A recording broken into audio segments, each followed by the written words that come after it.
911. What are you? That's me! That's me! That's me!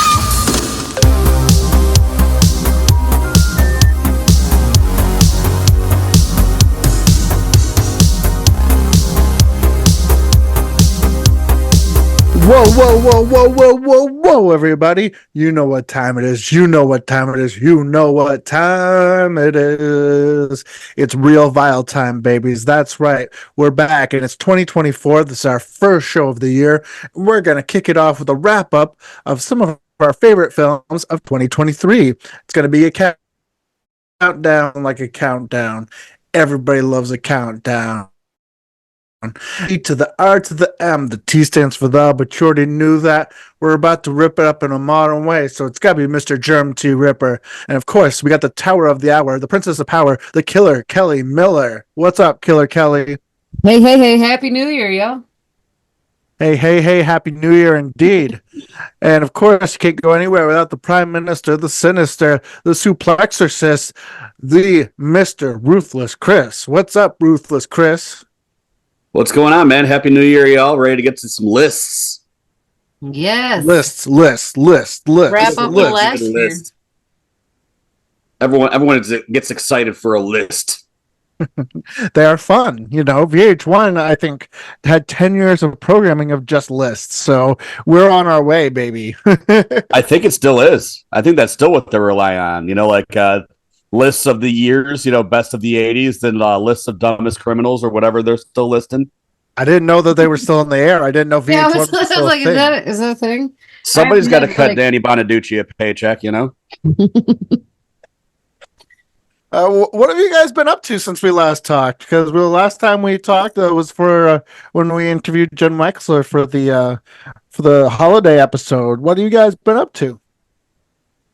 Well, my bearded dragon passed away. I actually had a pretty sad week.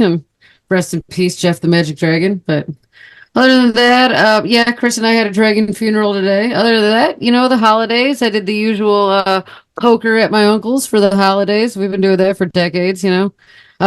My little cousin, whose first time playing poker ever this year, fucking cleaned house and won everybody's money. So go Ariana. They got hustled. Yeah, we got. He's like, is this a full house?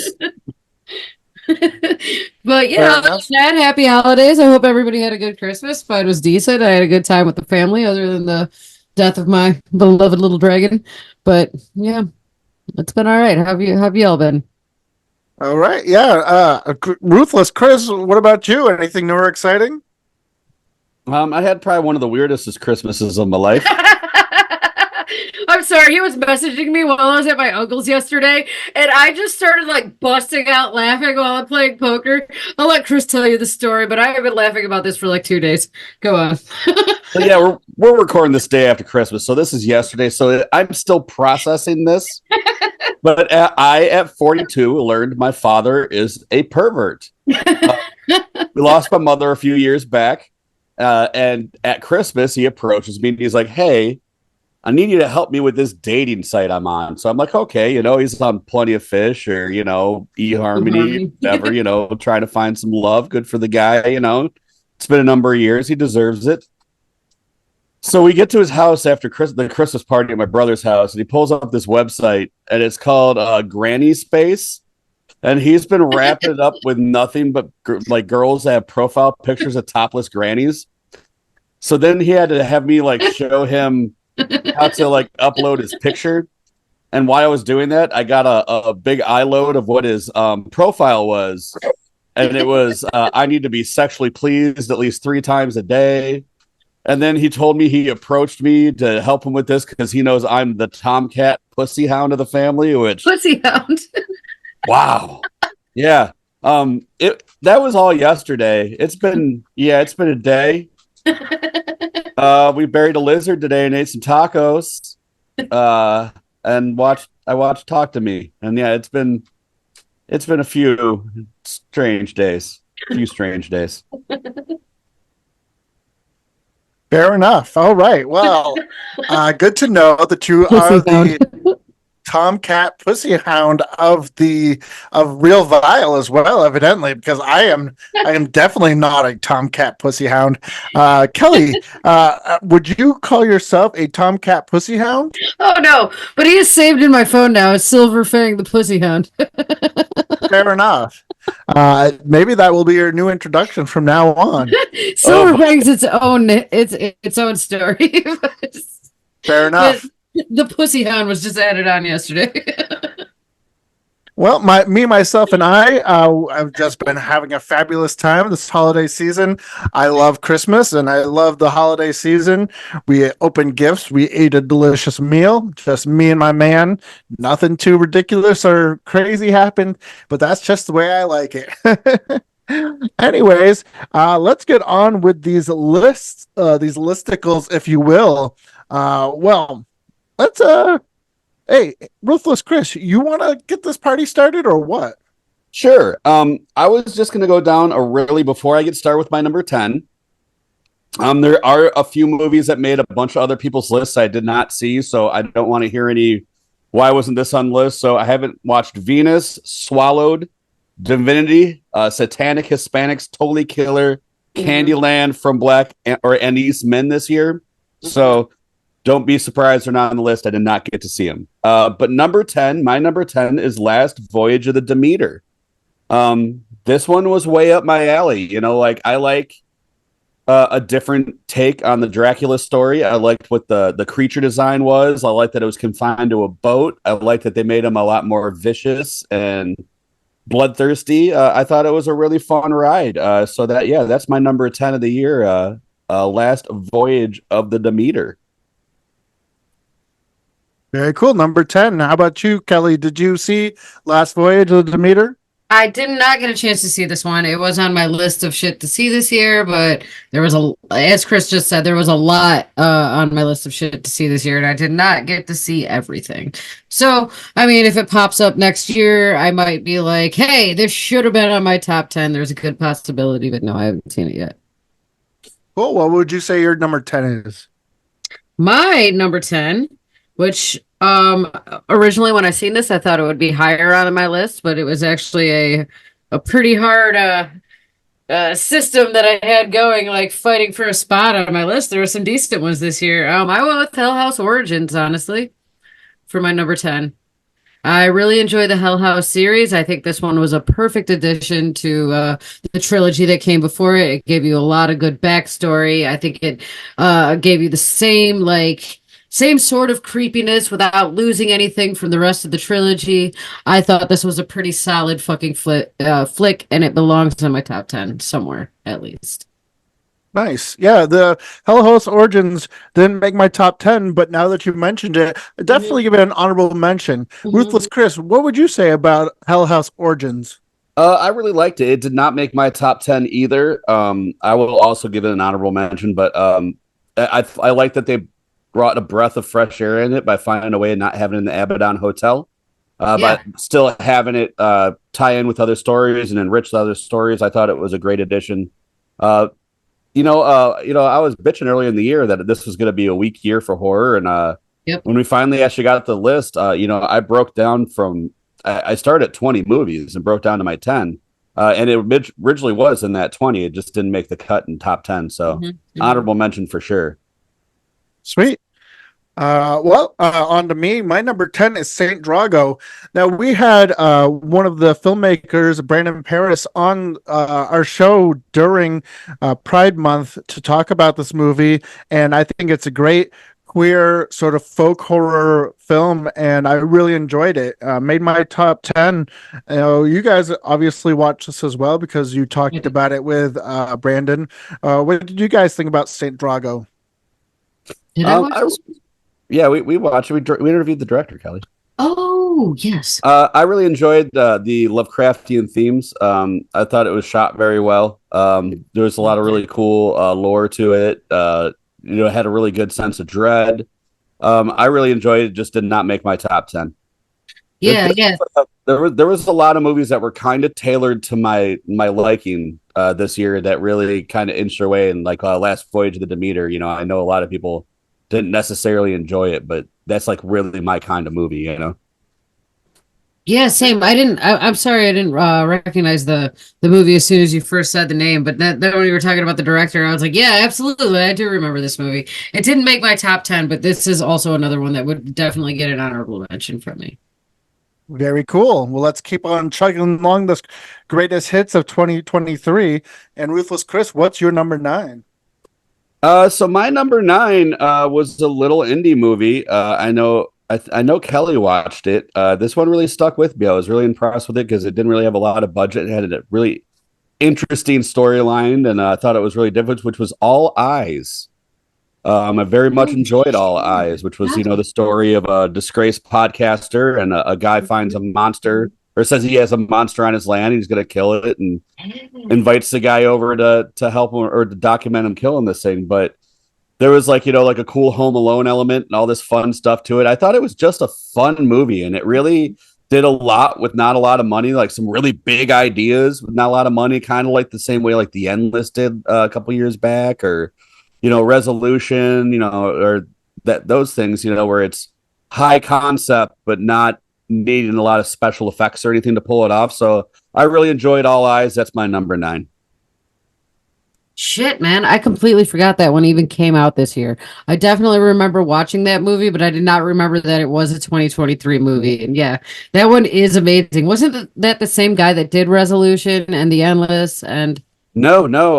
They made In the Dirt this year, or that's what last that year. They was. didn't put anything out this year. That's not the same guys.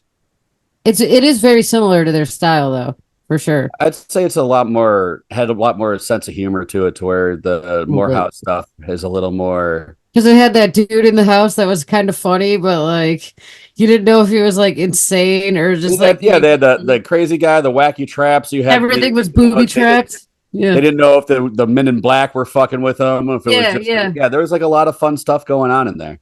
Yeah, that movie was great. No, I didn't even recognize that was from this year, but honorable mention again. I haven't seen All Eyes, but I with everybody, both of you have spoke very highly of it. I still need to check it out.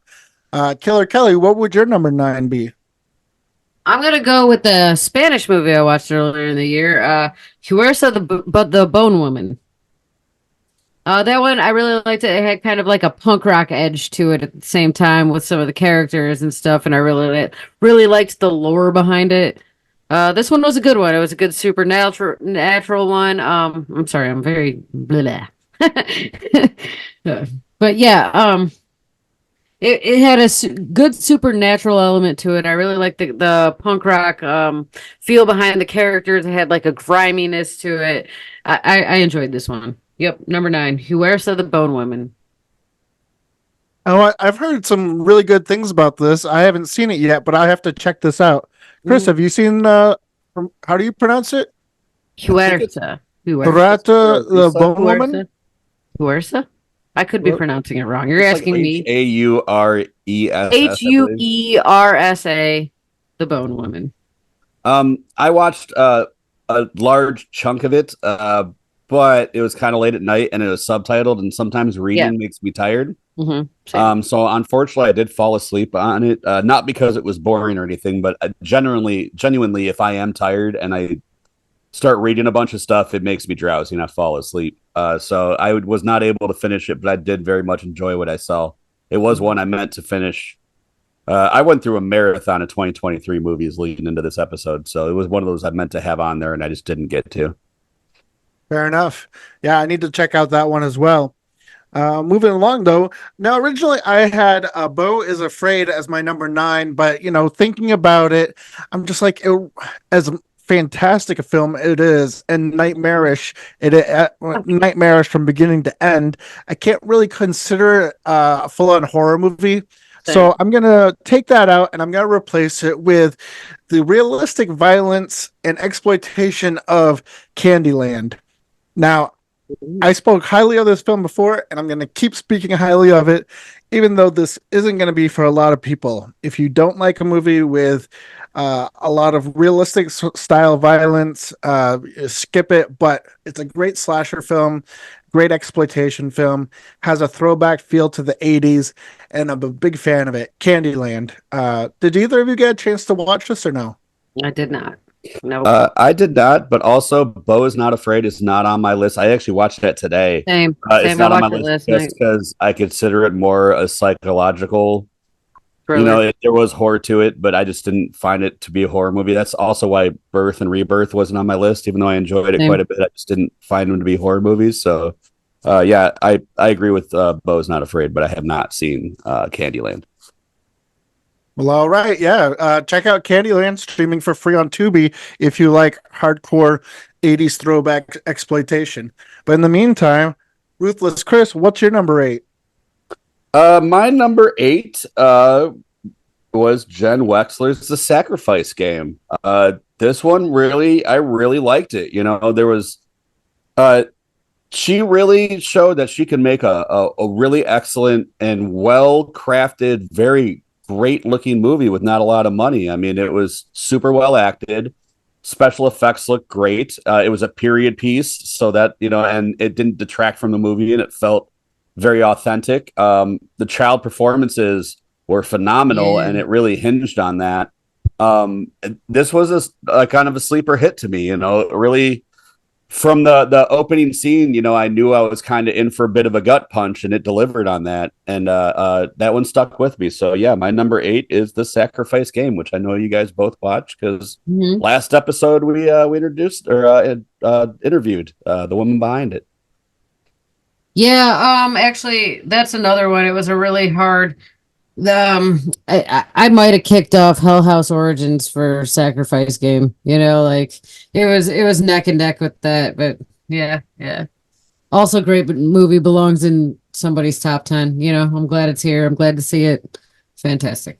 Would you say it's in your honorable mentions then, Kelly? I guess it's got to be because it should be on my top 10 list. But I guess, yeah. Like I said, this was hard deliberating. There were some good ones this year. Fair enough. Yeah. The Sacrifice Game is actually my number 7, so I get to skip that one when it comes around to my number 7. But everything you said about it, exactly spot on. I love this movie, and also when people make their second full length feature, it's kind of like that sophomoric slump Slump. usually. But this one, it and I love the Ranger, but it Mhm. far surpassed her original work. So kudos once again. It's my number 7. It's your number 8. Honorable mention for Kelly and The Sacrifice Game. If you got Shudder, check that baby out Yeah. ASAP. So what is your number 8, Killer Kelly? I went with one that I watched the other day. I've been wanting to watch it since the beginning of the year, and then Chris started talking about it in our little group chat that we got. But this is sick. I'm not usually a big fan of these like home invasion movies, but this one fucking killed it. This one's great. Like from front to back, like it keeps you on the edge of your seat. It's very good. The storyline's great. It keeps you guessing. I thought Sick was phenomenal, and I have that one as number 8. What do you guys think? Very cool. Yeah, I haven't seen it yet, but from everything you've been saying about it, I'll have to check it out. Chris, what do you feel about Sick? Sick was another one I had to knock off. It was in the running. I had to knock it off. I mean, it's written by the guy who wrote Scream and Final Destination, and it really is a true return to form to that Scream kind of slasher film. But it had a really interesting story behind it, and a very interesting take and motivation. Really kept you in the edge of your seat and guessing. It was a really quality, straightforward slasher movie in a time where slashers feel really tired and dull. Yeah. I couldn't recommend it enough. It was in my honorable mention list that we're going to talk about after our top 10. This one nearly got eked off, and it only got eked off by something I watched today. It was on my list up to about 2 hours before we recorded. So I was pleasantly surprised by this one, actually, like, because I kept putting it off by the cover. And I think there was a couple times that I turned it off after the opening scene. Like, I'm just not into this kind of movie. But, like, once I actually, like, started watching it, like, it had me the whole movie. And these aren't usually even my favorite kind of horror movies either. But, like, this one killed it. Give it a chance. I think it's on Peacock. Very cool. Yeah, I'll have to check it out. Because like you said, from that cover art and even the title of the movie, it's like, eh. But hey, you guys seem to really dig it, and if you dig it, I might dig it too. So I'll have to check it out. think you would. In the meantime, my number 8 is the remake of the director's own film, Malum. Now, if you don't not sure about this movie, it is like a ghosty sort of possession film, cult film. It's a lot of genres, subgenres sort of smushed together, and it's a remake of The Last Shift, which came out not too long ago, but I I believe feel it like was, I believe it was 2016. It came out around that. Yeah, I 2016. think so. I think so. Something like that. Well, I mean, it's great. Like the director secured more funds and he wanted to make the movie better. It seems like, and he just made the same movie but bigger and better. And I thoroughly appreciate that. Yeah. So, I mean, if you haven't seen Mullum, you definitely should check it out. Right now, it's only available on Stars or for rent on Prime for $2.99, but it's definitely worth the $2.99. I bought the 4K UHD because, I like to buy things. I love physical media. Now, both of you seen Mullum, right? What did you Yes. guys think about it? That one also almost made my list. It's in my honorable mentions. Yeah, that one got bumped off of my Mhm. list. It's also in my honorable mentions. That one blew me away. I really enjoyed Last Shift. I thought that was a really fantastic film, but I think they're both great films in their own right. I think they're both worth watching. But yeah, Malum it was a little bit bigger and meaner. Definitely a little bit cooler creature effects and stuff, and they expanded on some ideas, and there was a little bit better acting and stuff. I really enjoyed it. I thought Malum was great. That it got pushed off kind of last minute. Yep, same. Cool. Ruthless Chris, paging Ruthless Chris. What's your number 7, baby? My number 7, and this one, like I was struggling. Is it horror? Is it not? And then finally, I decided yes, it is a horror movie, and that would be Brandon Cronenberg's Infinity Pool. These movies are way up my alley. I love his dad's work. I love the David Lynch stuff. I really like body horror and melt movies, stuff like that. I think Brandon Cronenberg really has his own voice and makes some really, unique movies. I mean, for somebody's third movie, this is some really complex, great filmmaking performances, and there's really interesting ideas going on, and that it definitely has some twists and turns you don't see coming. All in all, I think it's a wholly original movie. And one of the things I really enjoy about Brandon Cronenberg, and he's done in all 3 movies, is he makes kind of an alternate to your universe, but it's only slightly skewed. Like it still feels like the world you live in, but just a little twist, a lemon in it, And he did that with Possessor, and he did that with the Antiviral, and he definitely did that here. So Infinity Pool definitely blew me away. I enjoyed it a lot, so that's my number 7. Kelly, what did you think about Infinity Pool? Infinity Pool also came in at my number 7. So yes.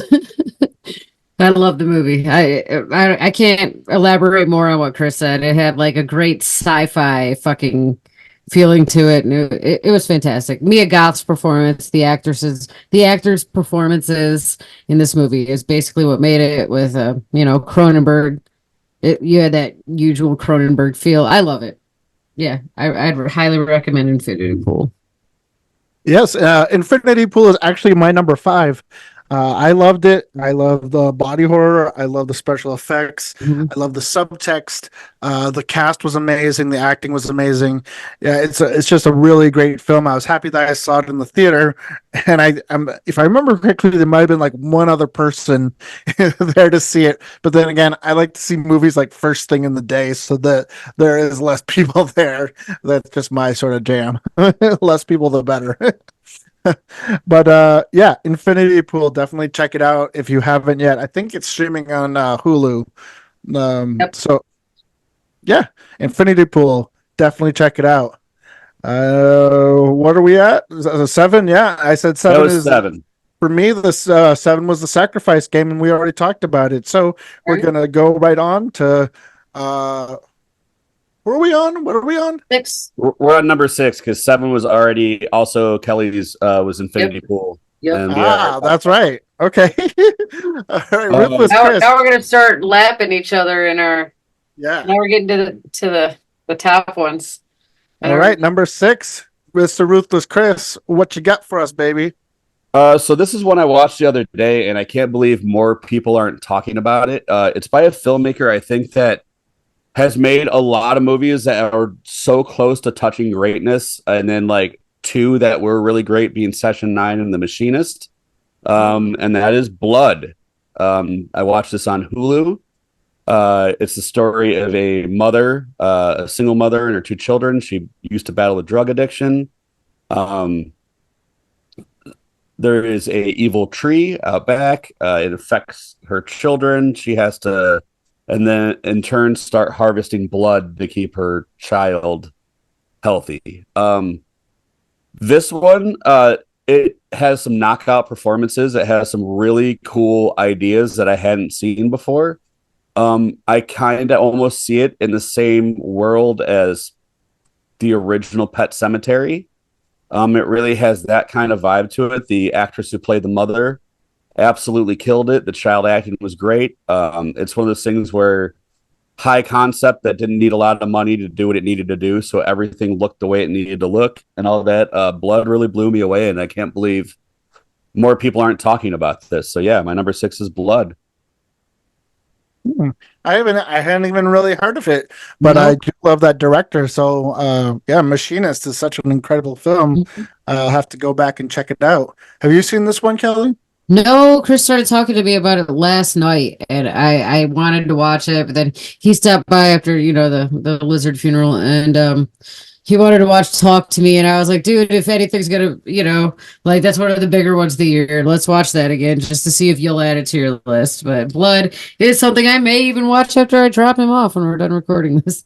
So it might change my list completely. I'll let y'all know next episode. Wait, are you guys in the same house right now? Yeah, Yes. he's in my living room. All right. She's one room over from me right now. I can hear her like a second delayed through the wall. That is wild. That is wild. We had to Very bury cool. a magic dragon today. Yeah, we had to bury my lizard. So Very sad. But sadness aside, Kelly, what's your number 6? my number 6 was Angry Black Girl and Her Monster. The kind of more like modern day kind of urban type came out earlier in the year. I believe it first. This movie was fucking phenomenal, man. It hit with the emotion story while at the same time giving it its own kind of persona.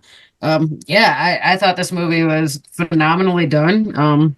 A little underrated for the year in my opinion, but if you haven't seen it, definitely check out Angry Black Girl and Her Monster. I think it does hit more on like the emotional sort of like drama area than exactly like horror, but like being the Frankenstein story ultimately makes it, an absolutely horror movie. Well, yeah, the gore and the special effects, the practical effects, and even the story I thought was great. For me, it was just like too much trauma porn, but Yeah. or else I wanted to like it a lot more than I did. But Yeah. Angry Black Girl and Her Monster was a great movie. Chris, what did you think about this one? That's another one that got bumped off onto my honorable mentions. I thought it was a fantastic movie. I think it shows a lot of promise for a first-time director to make something that strong and that like visually striking. I think that whatever this person makes next will probably really knock it out the park. I really enjoyed that movie, and it is on my honorable mentions list. Very, very cool. Yeah, definitely check out Angry Black Girl and Her Monster if you haven't already. And keeping the train of chugging down the tracks, my number 6 is the A24, surprisingly A24, when you see the trailer at least, Talk to Me. Now, this is a group of friends who discover they can conjure spirits with using an embalmed hand, and they become hooked on the new thrill.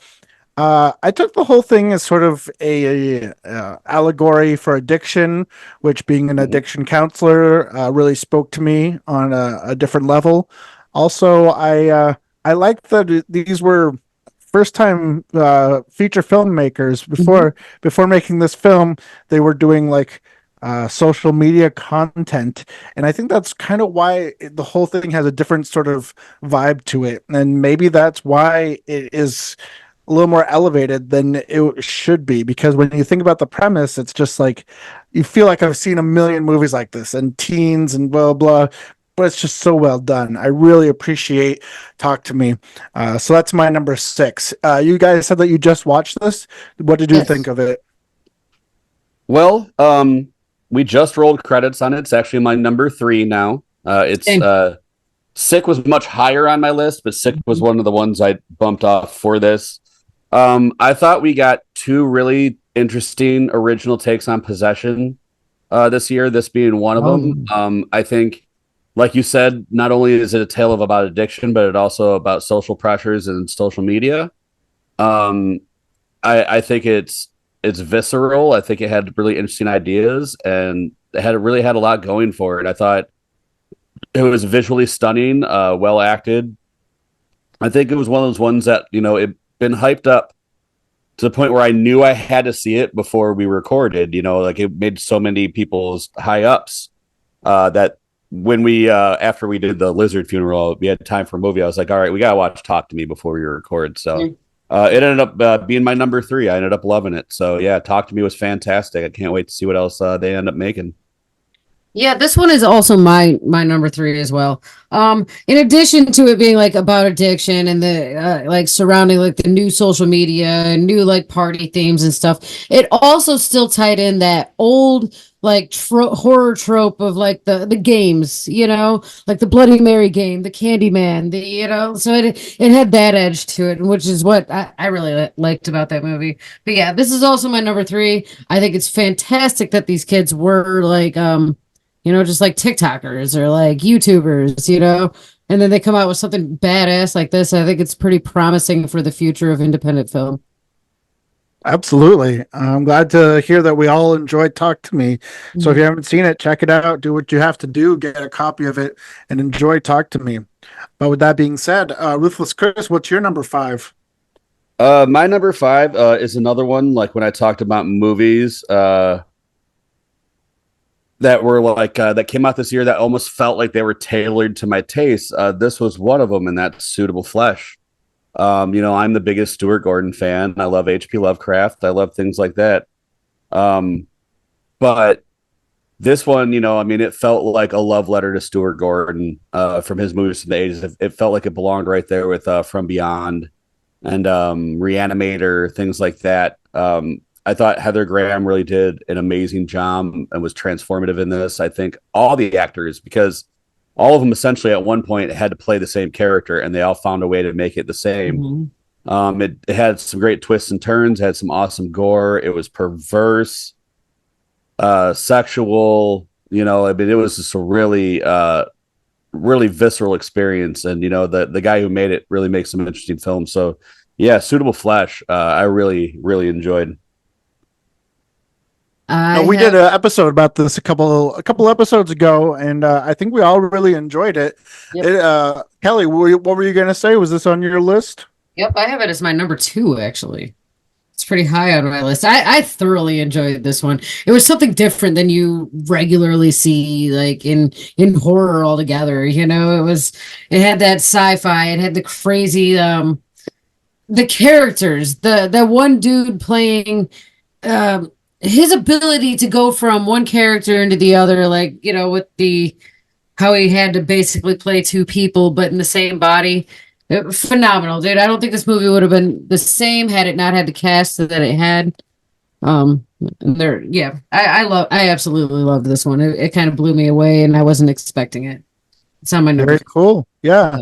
No, Suitable Flesh is one of my honorable mentions. Mm-hmm. And for all the reasons that you both just said, it's a great movie and very enjoyable. And on that note, though, Killer Kelly, what's your number 5? My number 5 is No One Will Save You. The Alien movie that came out on Hulu earlier in the year. It was, you don't often get a Alien movie that gives you that creepy ass vibe that this one did. You got like Progeny, Fire in the Sky. did that a little bit, but this one, as a newer one, you don't get that in like newer Alien movies, and I thoroughly enjoyed this. I really liked the fact that there was absolutely no dialogue in the movie. I thought that was fucking cool as shit, and they pulled it off. Like, and it's something I didn't even realize until halfway through the movie. I was like, shit, nobody's like said a word yet, you know? But I thought that was pretty ingenious, and it didn't take away at all from the plot. And yeah, as an Alien movie, I'd highly recommend this one for sure. Very cool. Chris, what did you think about No One Will Save You?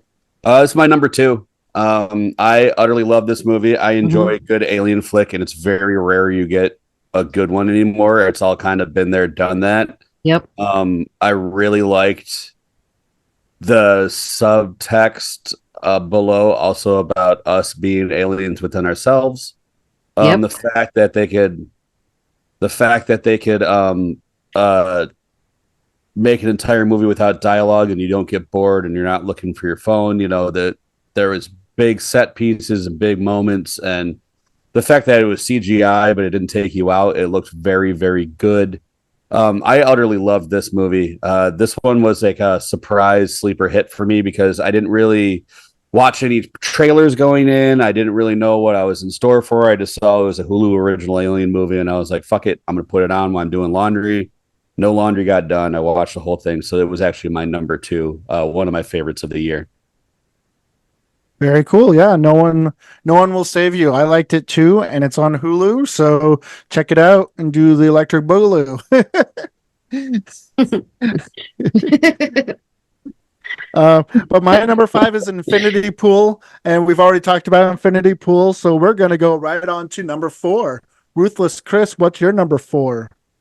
My number 4, and this is another one that seems tailor made to me, and I've seen a lot of people kind of bash this one, but I loved everything about it, and that's Dark Harvest. It's been a while since we've had a good original go-to Halloween movie. Mhm. I think this one really nailed that. You know, like it's probably one of the best ones we've had since Trick or Treat. It's got its own lore to it. It's got its own world. It has a great monster to it. Some real intense scenes. It was beautifully shot. I mean, that movie was gorgeous looking. Great soundtrack. Make sure you watch through the credits because the second ending makes it much better. But yeah, Dark Harvest was a movie that really, I had high hopes going in, and you know, it really delivered on all of that. Like, I really just honestly love Dark Harvest. It's probably one of my, honestly, top 4, one of my favorites of the year. But yeah, fantastic movie, fantastic. Very cool. Yeah, it's on my list of honorable mentions. We did an episode about that one as well, and it's definitely one of the best films of this year. Killer Kelly, what did you think about Dark Harvest? I also have it as my number 4. I absolutely enjoyed this movie as well. Just as Chris said, like we haven't got like a solid Halloween flick since about what, Trick or Treat, and the monster in this didn't fucking hold back. You know, they didn't hold back from showing him. I loved the whole kind of 1950s vibe to it. It also had that weird feel like, can these people even leave this town? Like it was something like that. Yeah, number 4 on my list, Dark Harvest was absolutely fantastic, and it's something I will probably revisit every Halloween. That's awesome. Yeah, no, I'm hoping that they do put out a physical copy of this packed with extras, because I think that would be excellent to dive into the making of and what the director and filmmakers have to say about Dark Harvest. That would be ideal. But rolling down the tracks, you both have number 4 as Dark Harvest. So I'm going to say my number 4 is, now a lot of people probably won't say that this is a horror movie, but I think it qualifies as a horror movie just because of the violence and just because of the gore. But I did laugh from beginning to end. It is Cocaine Bear. People joked about this. We did an episode about it when it first came out, and I loved it from beginning to end. I laughed from beginning to end. There's so much gore and violence, and besides the comedy, it's a throwback to the Nature Strikes Back movies, that were more prevalent in the 70s and 80s, but they never did it quite like this, with a exploitation, laughter throughout. great jokes throughout. And so it's a new twist on like an old genre, old subgenre, and I, for the longest time, Cocaine Bear was my favorite movie of the year, and it was like one of the only movies I saw in the theater this year. So I think that really says something. So, but yeah, if you haven't seen Cocaine Bear, you're probably sleeping under a rock. Otherwise, it is streaming on Amazon Prime. You guys, I know you've seen it because we talked about it on the show. But what do you guys think about Cocaine Bear, real quick? For one, it's absolutely a horror movie, okay? But yeah, dude, me and Christy did this in the theater. We had a fucking blast with it. I watched it a few times since then. It will always be a fucking hoot. Elizabeth, what's her name? Was it? I forget her name. Elizabeth It's the girl from Banks. 30 Rock. Elizabeth Banks. Yes. Killed it, man. Killed it. This movie is just all around fun. It's a fucking good time. It didn't make my top list, but it's definitely an honorable mention. You know? Yeah. So it didn't make my top list only because I apparently am on the shorthand here where I didn't consider it a horror movie when I saw it. I thought it was pretty much a comedy with a lot of gore.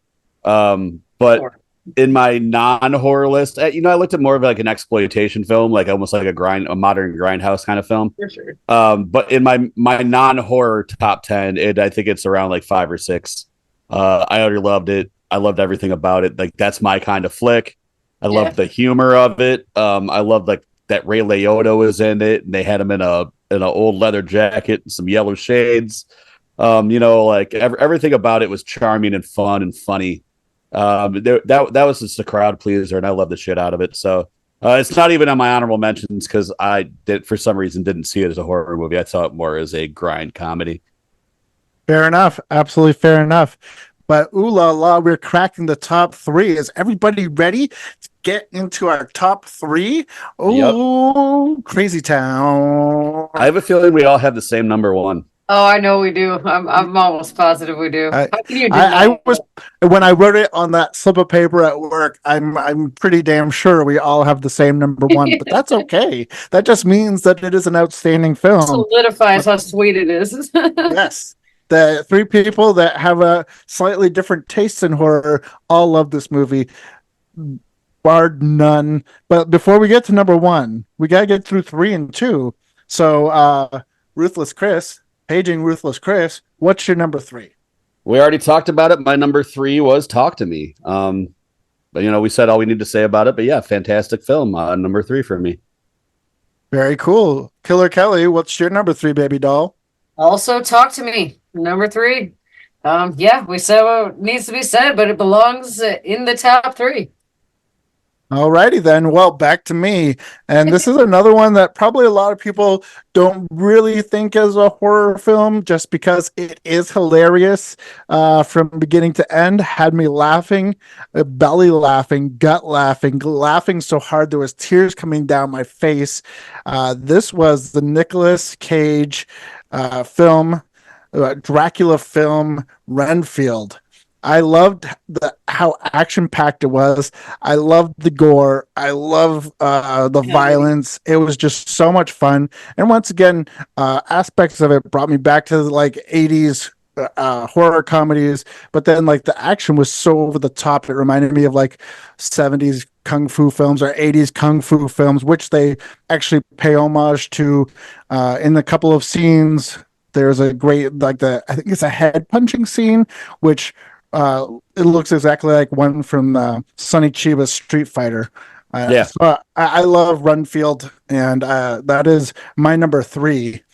I can't say enough good things about Renfield. If you haven't seen it, definitely check it out. It's on Prime Video. What do you guys think about Renfield?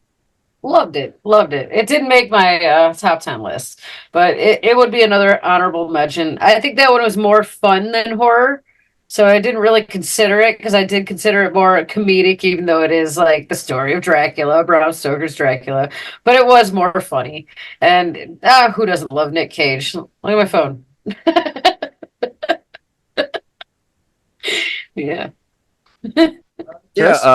I utterly loved it. But I also didn't really see it as much of a horror movie.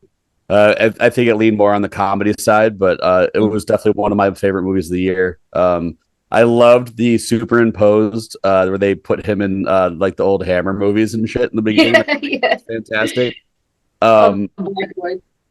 I thought Nicolas Cage, like any role where they like put him on purpose, like, yo, you can just go full, do your thing in this. Like he's just like, all right. And like, yeah, we'll give you a red smoking jacket and a bunch of rings and dye you green. Like, fuck yeah. So yeah, that's a totally fun movie. It's got replay value up the wazoo. And for some reason, I really enjoy Aquafina as an actress. I think she's really entertaining and pretty like charming as an actress. But yeah, I really loved it. Very, very cool. Well, we only have two left to talk about. Ruthless Chris, what's your number two? No one will save you. We already talked about it. That one really blew me away. Not much else I could say about it. That was surprise hit, a movie I walked in not knowing anything about, and then came out not blown away. Loved it. Very cool. Yeah. Alien horror, no dialogue. Go check it out. No one will save you. Killer Kelly, what's your number two? Yeah, I already mentioned this one as well. It was Suitable Flesh. The Heather Graham Hulu fucking crazy ass sci-fi body horror. Love it. Love it. Check out Suitable Flesh. Go for it. Definitely Suitable Flesh. My number two is a movie that I missed when it was in the theater, and I regret not seeing the theater because holy Miss Moly, this was basically the Barbarian of this year, because it's one type of film and then it gives you some wild out of control twists. This is Cobweb. There's a spider living in the walls, and the spider is like a human, and it's his sister. Oh, I just gave everything away, but I don't care. It's a wild movie, and if you haven't seen it, you got to see it, because I put it for my number two for a reason. It's just so intense and crazy, and it's a Halloween movie. It takes place around Halloween, and I love pretty much any horror movie that takes place around Halloween. So there's really nothing bad about this movie. I love the cinematography. I love the acting. I love the weird twists. It's really great. So check out Cobweb. It's on Hulu right now. You guys seen Cobweb? Talked about it during the Halloween episodes. I actually really liked this one as well. It did not make my top 10, but that would be another honorable mention from me. You're right. This had you going in a bunch of different turns. You thought it was going to go one way. It went a completely direction. I enjoyed Cobweb too. It just did. That's my number two. And looks like we're at number one. We all know what it is. Can we have a ball drop? Can we say it all at the same time? Can we all say it at the same time? 3, 2, 1. Count off. 3, count off. 2, 1. When evil lurks. Did we do it? We didn't do it at the same time, but yes, When Evil Lurks, we all have as our number one movie. You cannot deny the fucking awesomeness that this movie was, dude. It took and possession films are my fucking thing. It took an entirely different fucking outlook on possession flicks. What do you guys think?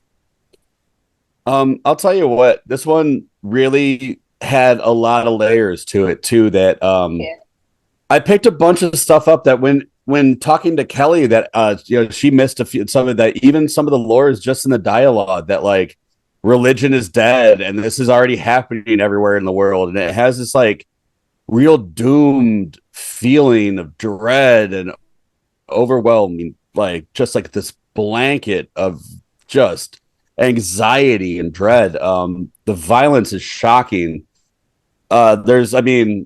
You can just say words like the goat scene, the dog scene, like that, just those words, and we all like will be like, oh, like dog scene. It was intense. It was interesting. It had lore. It had different ideas. It was mean and dark and nasty. And I think this filmmaker, they're 2 for 2 with me, because Terrified, not Terrifier, Terrified, their previous movie was phenomenal too. And that's really why I really tried to fit in Satanic Hispanics before this, because they do have a small vignette in that's supposed to be on par as well. But yeah, this was like down and dirty, dark, grimy, bloody, filmmaking at its absolute best. Like, this is the kind of stuff I fucking watch this genre for, you know? When I went into watching When Evil Lurks, I didn't know what to expect at all, just because there had been so much hype surrounding it. This was one of the movies that I really wanted to see in the theater and was kind of bummed when I missed it, but then it dropped on Shudder almost immediately after it was out of the theaters. That was very exciting because this is just such an incredible film. It's one of those movies that I'm surprised it isn't A24, but I'm glad that Shudder picked it Yeah. up, and I'm glad that IFC Midnight picked it up, because being on Shudder means that we all get to watch it, and it's so incredible. It's bleak, it's disturbing, it's disgusting, and it's gorgeous. It's beautiful. It's well acted. The cinematography is incredible. And it's like you were saying, it's got its own lore. It's got its own sort of mythos surrounding possessions. It's just so smart and well done. And if you haven't seen When Evil Lurks, it is streaming on AMC Plus, and I'm pretty sure it's still on Shudder. This is one of those ones that I would definitely want to buy a physical copy of. Such a great movie, and it speaks volumes. I think that it's all of our number one across the board. You know what I mean? Kelly only likes it because a bunch of kids get killed. No, there are a bunch of children dying in this movie, though. There's a bunch of everybody dying. Fucking Yeah. This movie's great. It's gross and spectacular, but When Evil Lurks is our number one here at Real Vile. It was lots of fun Unanimous. going through. What's up? Unanimous number one. Unanimous, girl. Yeah, but definitely. So what we're saying is, if you haven't seen it, When Evil Lurks, you're missing out, and you got to watch it. But that's our top 10 of our favorite films. We're going to do a quick rundown of honorable mentions we haven't mentioned yet, and then maybe mention a movie that we were a little disappointed in, a movie or two that we were disappointed in real quick. But who wants to start off with the honorable mentions? Let's say Killer Kelly. What are your honorable mentions you haven't mentioned yet? That I haven't mentioned yet. Well, I've already mentioned The Sacrifice Game and Cobweb and Malum. I would like to mention The Evil Dead. I would like to mention that as an honorable mention. Sister Death as being the next part to Veronica. I fucking thoroughly enjoyed that movie. That's definitely an honorable mention. And Beau is Afraid is absolutely an honorable mention, although I couldn't completely consider it a horror movie, which is why it didn't make my list. And I think it was a little too much longer than what it needed to be to get the point across. Very cool. Ruthless Chris, what honorable mentions have you not mentioned yet? So I'm just going to name off the ones we already talked about because there's no reason to say anything about them. But that's Cobweb, Sick, Malum, and the Angry Black Girl and Her Monster. I have 3 others I just want to mention real quick that really blew me away and I wanted to have on my list, but they just didn't make it. One was Natty Knox. Shit, I forgot I about thought that was like a really interesting original concept. It was nice seeing like, Bill Moseley and Robert Englund in the same movie. It was really interesting ideas, really well made, kind of like Dark Harvest, but in its lore and concept. So that one was a really interesting first time movie. God is a Bullet. That one really got under my skin and blew me away, but I'm not necessarily sure it's a horror movie, even though it has a lot of child killing and Satanism. But yeah, God is a Bullet's really good. And then the last one I wanted to talk about was On Welcome, which was a Shudder original about a bunch of killer gnomes that I really enjoyed. I spoke about it earlier in the year, but it had folk horror, it had gore, it really had some interesting performances, some really interesting ideas, the kind of stuff you don't normally see in a movie this kind of mean. So yeah, On Welcome. So those are my honorable mentions. Very, very cool. Definitely have to check all those out if you haven't already. My honorable mentions are Evil Dead Rise, Suitable Flesh, Dark Harvest, and one that not a lot of people talked about in their top movies, but I loved it. It was super silly and it reminded me of all the mini monster movies from the 80s, Slaughterhouse.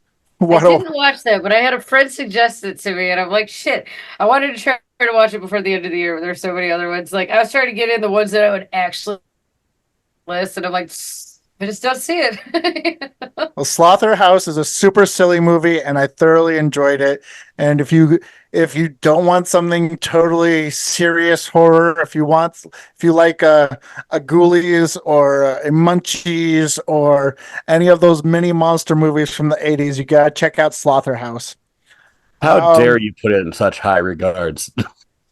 I'm sorry. I hated that movie. I wanted to like it. I went in wanting to like it, and it just was not for me.